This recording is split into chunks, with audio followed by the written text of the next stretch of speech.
Good morning, good afternoon, good evening, wherever you are, and welcome back to another episode of The Ways We Move, the podcast that highlights mobility solutions and the people driving them, but we also highlight alternative energy ecosystems. And today we have special guests for you. My name is Nicolas Zart, and I am your host on this podcast. I have 20 years of experience when it comes to electric mobility, but also alternative energy solutions. And our guests today are two gentlemen who started a company called Catalysys. And what they, basically Kevin Fothergill and David Hughes. And what they do is they have found a way to answer all of the problems that are usually associated with hydrogen.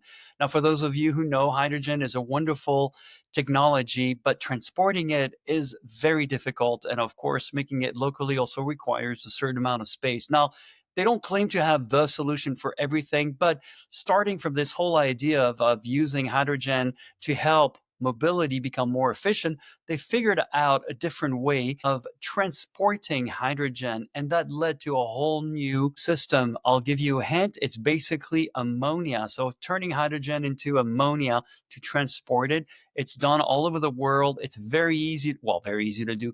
The channels are there. And of course, it's used abundantly in agriculture. So it's already all there. Well, we'll let David and Kevin introduce themselves now. And please like, subscribe, and also share. But please also give us your comments. What do you think about these technologies? What do you think? What was your understanding of energy, especially in a renewable energy world? And tell us a little bit more about what you think, and if this podcast has changed your mind in any which ways. Thank you very much. And here's David and Kevin. Well, David and Kevin, thank you for joining us today. Please introduce yourself. Tell us a little bit more about you and about Catalyst, and tell us everything. Okay, well, I'm David Hughes. Kevin and I have actually known each other since we were 11 and we were at school together here in the UK. I entered the chemical industry. I'm not a chemist. I did maths at university and spent 35 years working in large chemical companies. And at the end of that, Kevin can introduce himself. Kevin and I came together to do some consulting in the world of hydrogen and clean energy. And out of that came the idea for Catalysis, which we can tell you about in more time. Yeah, I can't wait to talk about what you guys are doing because it is really interesting. Kevin, a little bit about you. Sure. So I'm Kevin Fothergill. Really good to have the opportunity to be here today. As David said, we've known each other a very long time. We've both been in the chemical industry all of our careers. I am a chemist. I graduated as a chemist and went into what used to be ICI, a big chemical company in the UK, and worked on various things around technology development, business development, etc. I finished up my career with Johnson Matthey, where I was commercial director at their fuel cells business. So I spent 12 years really looking into uses of hydrogen, the production of hydrogen, the economics of hydrogen, and trying to work out how Johnson Matthey as a company could provide its products to people who were going to succeed in that industry, which is very evolutionary. There's been a lot of evolution through that whole industry. Yes. And that was very, very educational. I left Johnson Matthey in 2016 and been consulting quite widely on the subject of really what are the right answers for people who are looking at hydrogen in this world of decarbonisation, and what makes sense and what doesn't. Recently, David and I formed this company, Catalysys, and Catalysis is, I think, a culmination of the learning that we've both been through about the realities of this green revolution and hydrogen's role in it. And we came to the conclusion that hydrogen is great for capturing renewable energy, but it's not really very good for distributing it. And as soon as you want to move it any distance, the costs become very high. And if you want to then handle it at an end user site, whatever that might be, you've got to deal with things like compression. You've got to deal with its dispensing and then using it in, for example, fuel cells and things like that. And one of the things that we found is people said, look, we don't like the idea of doing all that stuff. It's not what we do. We're a construction company, for example. We build things. Yeah. We're happy to plug into something that gives us electrical power, green electrical power, as long as we don't have to kind of look after it and do anything special. So we really felt that there was a need to have a way to get this hydrogen to produce electricity in a good way that wasn't difficult and solve the transportation problem.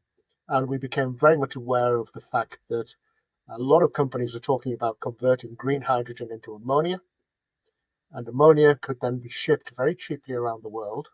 And we looked at the economics of that, and we noticed that it really added very little to the cost of, like, the hydrogen component when it was delivered all the way to the end user. So our concept is you take ammonia to the end user, let's say the construction site in this case, and you then would use that in a generator. Now, the problem is ammonia doesn't burn very well in the generator. So you can't just use it in a conventional unmodified generator. You'd have to do something special. New equipment, always a challenge. But we found that if we convert that ammonia into a mixture of ammonia and hydrogen, so we crack a little bit of the ammonia back into hydrogen, then we can produce a gas that burns like any other fossil fuel gas, so natural gas or LPG. And that can be used in a relatively unmodified generator set that you can buy commercially. So if you buy an LPG or a natural gas generator, these will effectively burn well. These will use ammonia, and it will ammonia hydrogen mixture, and it will burn well to produce electricity. So now we've got a liquid fuel, a generation system that people are completely used to. They plug in, they get electricity. And the real surprise in this is that if you look at the economics of this ammonia production and its transportation and the conversion back to electricity, the economics are pretty good. Fundamentally, ammonia can be relatively cheap. And when you're comparing it with, for example, biodiesel, then your cost of electricity out of one of these generators can be better than biodiesel. And so you're getting low-cost decarbonization.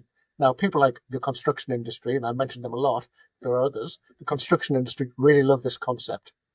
Easy, green power, but relatively low cost. So that's what we've been doing. We do the cracking of the ammonia back into hydrogen. We only do that partially, so we don't have to worry about purification or anything like that. And it's a very simple process. Yeah, indeed, and I'm probably gonna maybe also just take a very big bird's eye view for those people who might not fully understand about hydrogen, but I'm sure most people do. But indeed, to not only create hydrogen, but to keep it very cold, it takes about almost a third of its own energy just to keep it cold.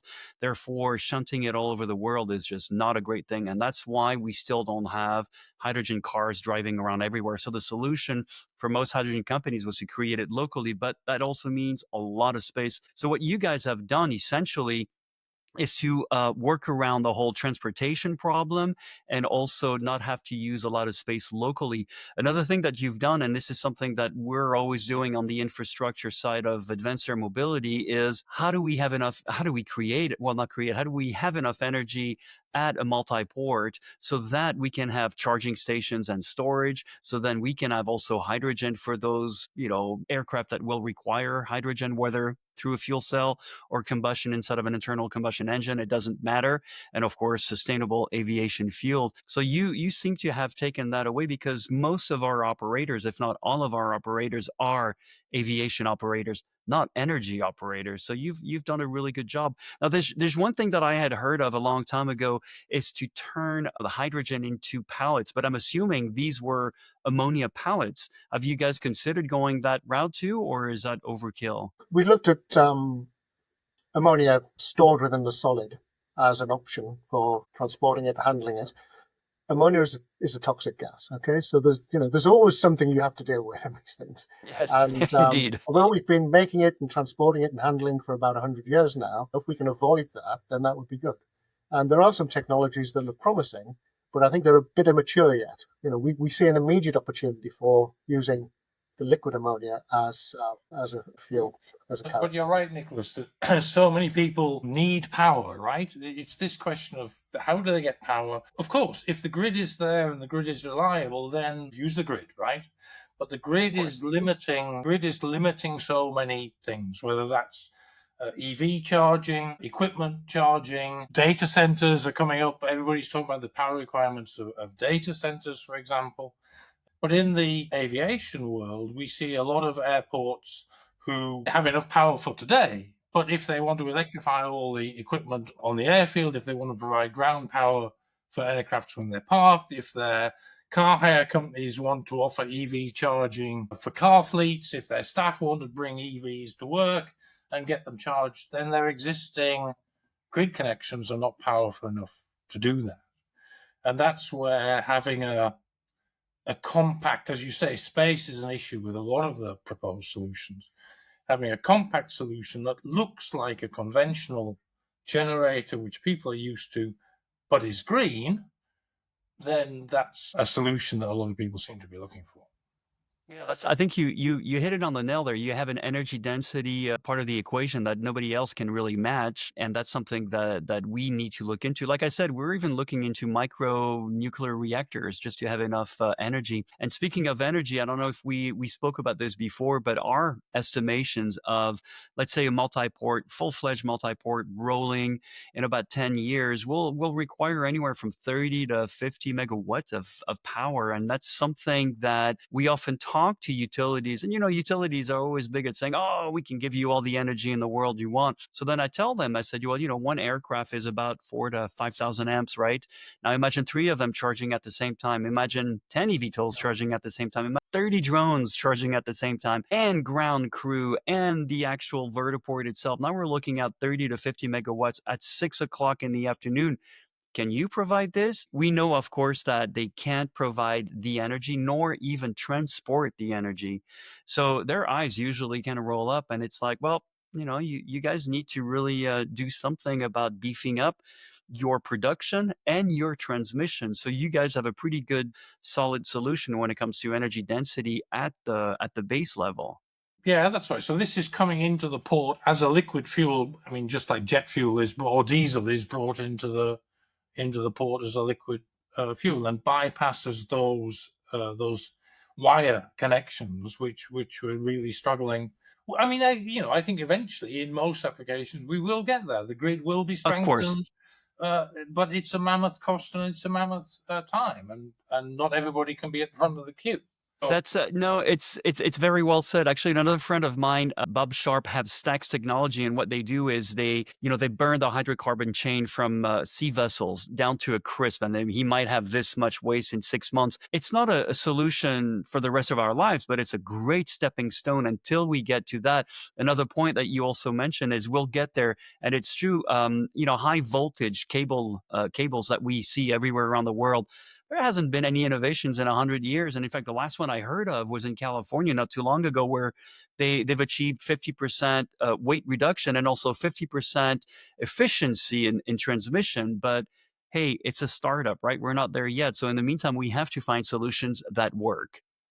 That's right. And then the other angle. Sorry, Kevin. No, The other angle to this, of course, is if people do ultimately want hydrogen as hydrogen, and there are not that many people who want hydrogen as hydrogen, but some of the aviation applications may really want hydrogen as hydrogen, then this is the way that you can get hydrogen as hydrogen into the airport or wherever you need it. Because if we take our cracking technology and instead of cracking just a little bit, we crack it all the way, then we have a source of pure hydrogen without all the hassle of, as you say, very expensive hydrogen transportation issues.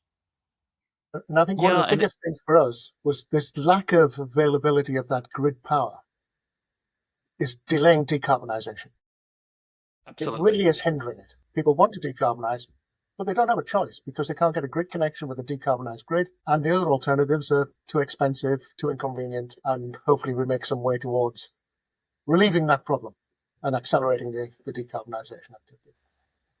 Yeah, the one of the things that if you read my articles, the first thing I say is that there are always more solutions than obstacles. We just need to find them, right? We put people on the moon with a pocket calculator or today's pocket calculator. Come on, guys, this is not the end of the world here, okay? So I'm taking notes too as you talk because I will forget eventually. But one of the things we barely hinted at is in order to keep hydrogen really cold, so liquid state or even gaseous state, it takes almost 30% of its own energy to keep it in that state. Therefore, it's a lot of waste, right? On top of it seeps through and everything. So long-term transportation is a no-no. So your conversion hydrogen to ammonia, and in some cases, partially back to hydrogen, you still have a better efficiency ratio than just keeping hydrogen cold?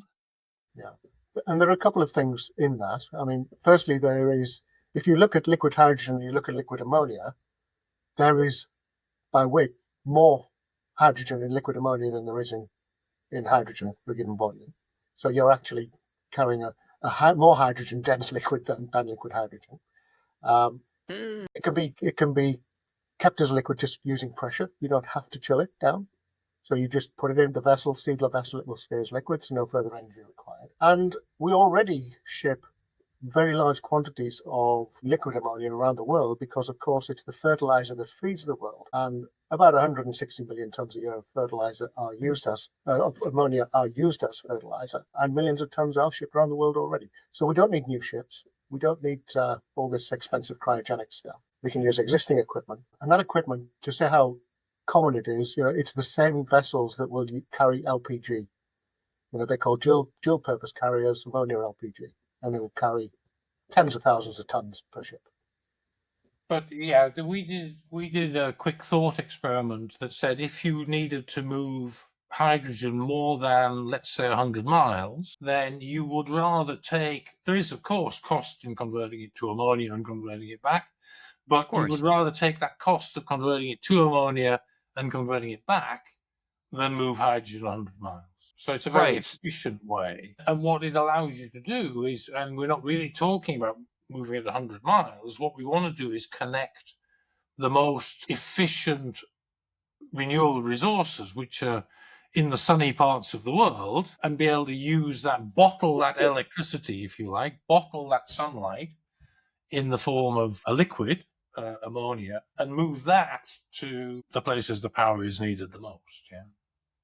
Yeah, so your efficiency ratio is much higher than moving just hydrogen all around the world. And on top of it, that's including the actual transportation part of the equation, which was always the sticky part.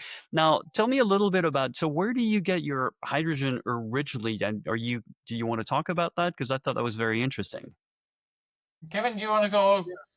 Sure. So, I mean, one of the things that we're seeing is that countries that have very good solar and wind resources obviously want to monetize those. And clearly they can produce electricity, and there's a limit to how far or how easily it is to distribute that electricity to end users. You can distribute it locally, that's fine, but it's very difficult to distribute it over long distances internationally. What they want to do is they want to convert that electricity into something that has monetary value, that can be transported and then consumed anywhere in the world. So this is a bit like the history when we had gas produced as a byproduct in the Middle East from the petroleum Right, industry. right. They couldn't, they didn't have a need for it there. There wasn't the demand, and they couldn't really ship it because LNG hadn't been invented. And so, they converted it into chemicals that had added value that were easy to ship.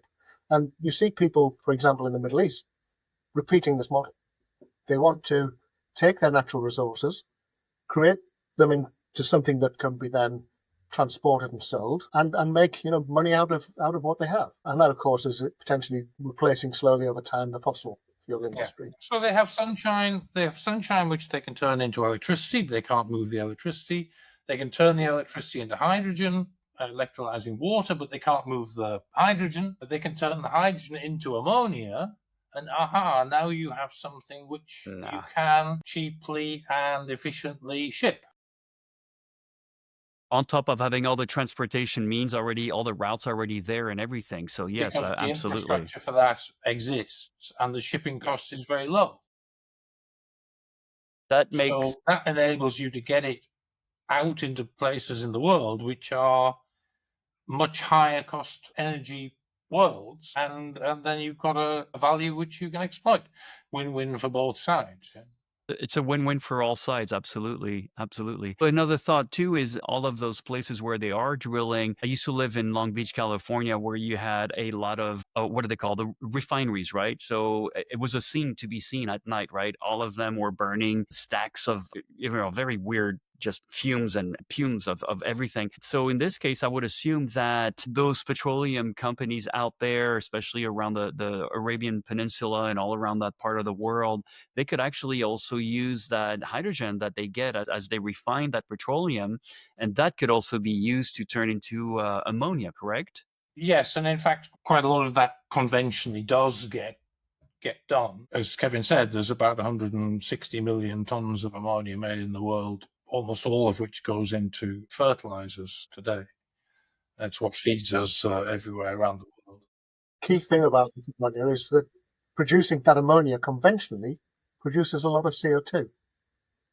You see numbers of between 1.5% and 2% of global CO2 emissions result from the production of ammonia for fertilizer.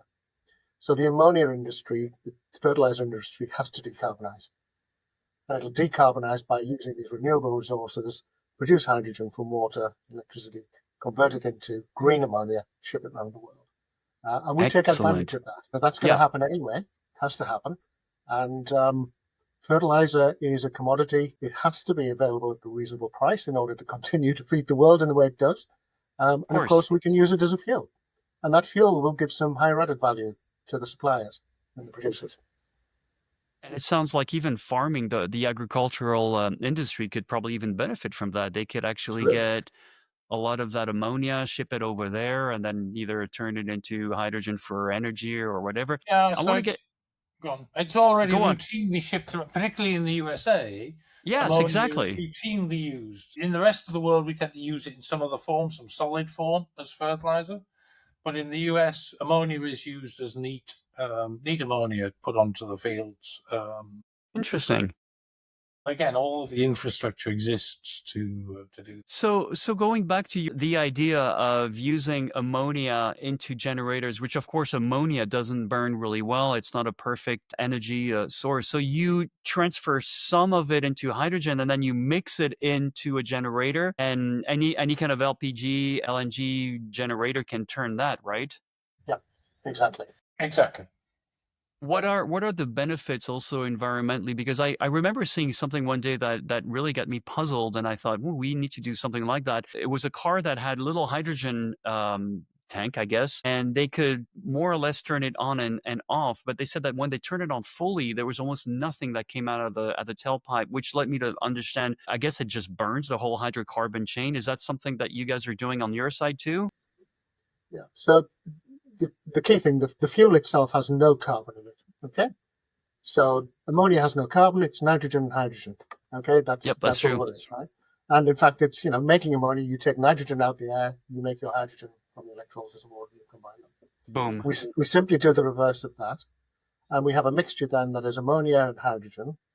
When that burns, you produce nitrogen gas and water. But if you're using high temperatures, of course, as you do in a combustion engine, you will get some amounts of nitrogen oxides, NOx, produced. Now, people often think that when you're burning ammonia, you're going to get a lot more NOx than you would if you were burning a normal fuel. Well, that's not necessarily true. It It's not depends on the necessarily temperatures, true, it yes. depends on the mixture, the air mixture that Right. you've got, etc., and that can be relatively well controlled. Furthermore, if you burn a fossil fuel today in generating equipment, you will generally have an after-treatment system that will take the NOx out. That's exactly the same technology that we can use. So we're not going to produce any more NOx than conventional technology, but we produce no CO2, no carbon monoxides, no particulates, no sulfur oxides, because those are just not present in the fuel. So they can't be That's burned. right. Wow. A good step forward. And I guess, that technology, all of that technology to do this is existing. You use ammonia today to take NOx out of your car exhaust system. AdBlue. That's right. That's It's right. urea, Yes. and when it goes into the end, it's converted into ammonia, and it takes NOx out. We've got ammonia on board, so we can use that. Effectively, we have AdBlue on board already, and that reaction, is there and available to us to minimize the NOx output. So, we're very happy that this is a solution that gives a very acceptable method for carbon reduction. It does. You guys are really sitting on something big here. I'm starting to really understand it. So, and then I guess by the same train of thought, there's no sulfurs or sulfides that comes out of it either, right? Because it shouldn't have any to start with. Yeah, and no soot or no, you can't get any black smoke coming out of this thing, right? Right. Right. Right. So this In would be terms of actually really opportunity, good. Sorry. Sorry, Nicholas, in terms of opportunity, I think one of the things that has become really surprising to us is the number of different opportunities where this technology could be used. So we start off and we look at these relatively small opportunities, distributed power generation for places where they can't get a grid connection, so construction sites, mining, forestry, that sort of thing. We say, okay, well, where else has got a grid problem? Well, EV charging. If you want to build an EV charging station, you need a big grid connection. Can you get it? And the more remote you are, the less chance you have. So there's a big opportunity in EV charging. And then you've got things like data centers. Data centers require huge amounts of power. the I was going to generators say, that yep. we produce could work for that. And now we're getting to megawatts of power. And then, of course, if you're looking at grid balancing, because you live in a location where you've got very variable renewables, you might have very good renewables, but if it's solar, you have a whole 12 hours a day where you don't have much sun, if any. And of course, that ammonia can be used as an energy store and then can be converted back into this ammonia hydrogen mixture and used as a fuel to produce electricity when prices of electricity are high, or it just isn't available from the renewables. So there are loads and loads of different applications. You've hit 2 points I wrote down here because data centers, I think a lot of people also don't understand that data centers, although they are connected to the grid, they also have diesel generators. And anybody who has a diesel generator knows one thing, it has to be fired up once a month or else it gunks out.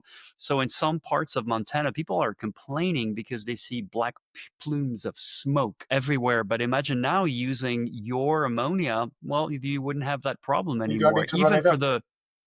even for the backup generators. So not only the main generators, but the backup generators. Another thing too that we've been looking into for a long time are events that don't always are once a year or they're ad hoc or something like that. That would be fantastic. Think of Burning Man. Think of Coachella down in in the desert part of California. That would be ideal. Another thing too, then, and I think you hinted at that is flow fuel cells. Up until now, I've been looking into vanadium as a flow fuel cell, but yours could actually act kind of what flow fuel cells do. And on top of it, you could still have energy to just go directly burn into something. Is that something that you guys have looked into, or is that a little too out there? Yeah, so the flow cell is about storing their electric energy in a chemical system and then recovering it. Okay, Yep, we're effectively doing the same. We're restoring it you're in the doing the form of same. ammonia, and we're recovering it in True, terms of burning it and true, getting electricity out. Um, true. the difference is the flow system is it's something that takes the electricity in, stores it, and then gives it straight back. So it's a bit more like a battery. Whereas we're looking at shipping in the ammonia or fuel Yeah, from other places to do that generation. So it's yeah, the and you've same got principle, but different applications. same principle, different application. But again, your energy density is just it knocks the socks off of anything else pretty much. So. Yes. So tell us what are you what can you guys talk about what you're working on right now? Because obviously the applications run the gamut here. Can you talk about anything, any new interesting plans that you hadn't thought of? Then all of a sudden there's an application here. Well, so we're gradually trying to scale this. We'll start with units around 100 kilowatts of power, and we're finding actually more interest than we thought at that relatively small scale. But probably since we spoke first, Nicholas, we've had interests up to the 100 megawatt scale from Yes. utility type producers. Again, in this grid balancing mode as well as baseload power mode.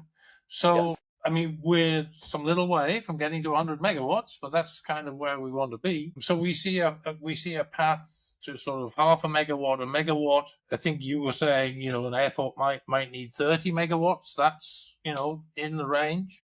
Yep. So yeah, this is an interesting scale up journey, and it would be great to find out of your listeners some partners who would like to help us with that scale up journey, I guess. Yeah, And we're doing this, right? I'm trying to get you in touch with airports, with companies that are that will require that. Some airports are very forward thinking, and others, they're a little bit more reluctant. But we're getting there. And when you said it takes time to scale, 10 years ago, when we thought about advanced air mobility, we didn't even have that name already in town. But it was just a concept. And look, today they're flying. So it does happen eventually. Wherever we set our minds to, things happen. Cool. So usually what we do with the ways we move is we talk about the technology, we talk about what it has to offer for us. And in this case, it really helps decarbonize mobility, lower our global footprint, and just makes it more efficient all around. But tell us about who are you two to do this, right? I mean, most people are pretty happy just working 9 to 5, pay their taxes, take out a loan, get a bigger car, bigger TV, bigger house. But no, you always have somebody who wants to go, no, no, no, no, no. I'm just going to go into start a startup and then do something like that. So what is your driving motivation there for both of you? It's an interesting one. So David and I both retired in 2016. Sorry, And I makes can me say laugh when I hear that that word. didn't last very long. It doesn't. And, I guess we took a little bit of time just to take it easy. But just the challenge, the ability to try and do something that makes a difference. And having been in the corporate world, certainly all my life, I've always wanted to kind of do this kind of thing. In a different life, I might have done this at a much earlier age. But, now that I've retired, and, with that comes some financial stability. So I've got that position where I can actually spend my time on this.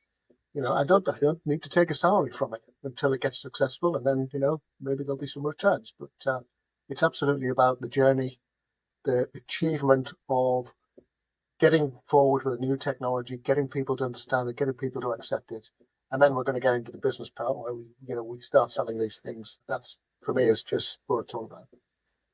Yeah, and I And that's all think. to your honor. Yeah, sorry, David, go on. Well, I was going to say what's been fascinating. The idea has moved on a number of times. Since we started thinking this was a pure hydrogen play, and then we understood there were better opportunities. And every time we speak to people, what you hear is people who suddenly click between a match between the issue that they have and some potential of what we have. And that's really satisfying, right? It's really interesting to see how those things can come together. So yeah, it's been a fun journey. It's been a bit frustrating at times, right? I think startups are hard work. It is. Anybody who's done that has probably found that out. But yeah, immensely rewarding. Yeah. Yes, it is. And you're right. I mean, startups are about, you feel like you haven't moved at all. Then you look back 3 months ago and you're like, well, we did move along. So absolutely. Sorry, Kevin, you were about to say No, something. absolutely, great fun. And we see that progress, and sometimes we're in the middle of banging our heads against a brick wall, and 2 weeks later things are looking a lot better. It's a journey. It's a roller coaster, and yeah, I've learned an awful lot through the process. On all sorts of levels, technically, personally, etc. It's really really big. I guess next we need to write a white paper on how ammonia can save advanced air mobility. I'm certainly up to that challenge. That would be really interesting. Anything that Yeah. shakes the. Lovely. Yep, let's do that. We'll shake the conventions and everything. So I just wanted to. Anything else that you would like to cover? We're running almost towards the end of this. I think we've covered a lot of ground, so that's great. It's been really good to have Exactly. that discussion. Yeah.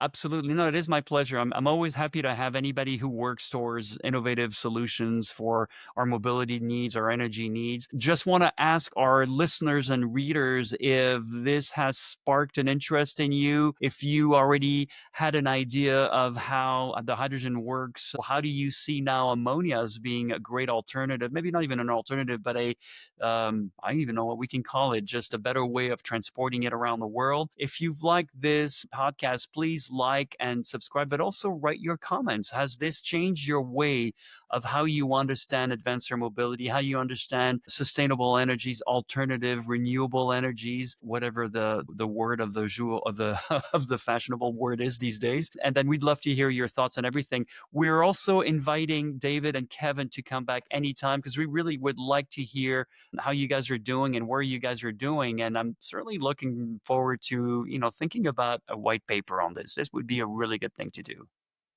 Excellent. Excellent. Thank you very Thank much. you, gentlemen. You have a wonderful day, and I hope to hear from you very soon again, okay? Indeed. We'll keep in touch. Goodbye. Bye.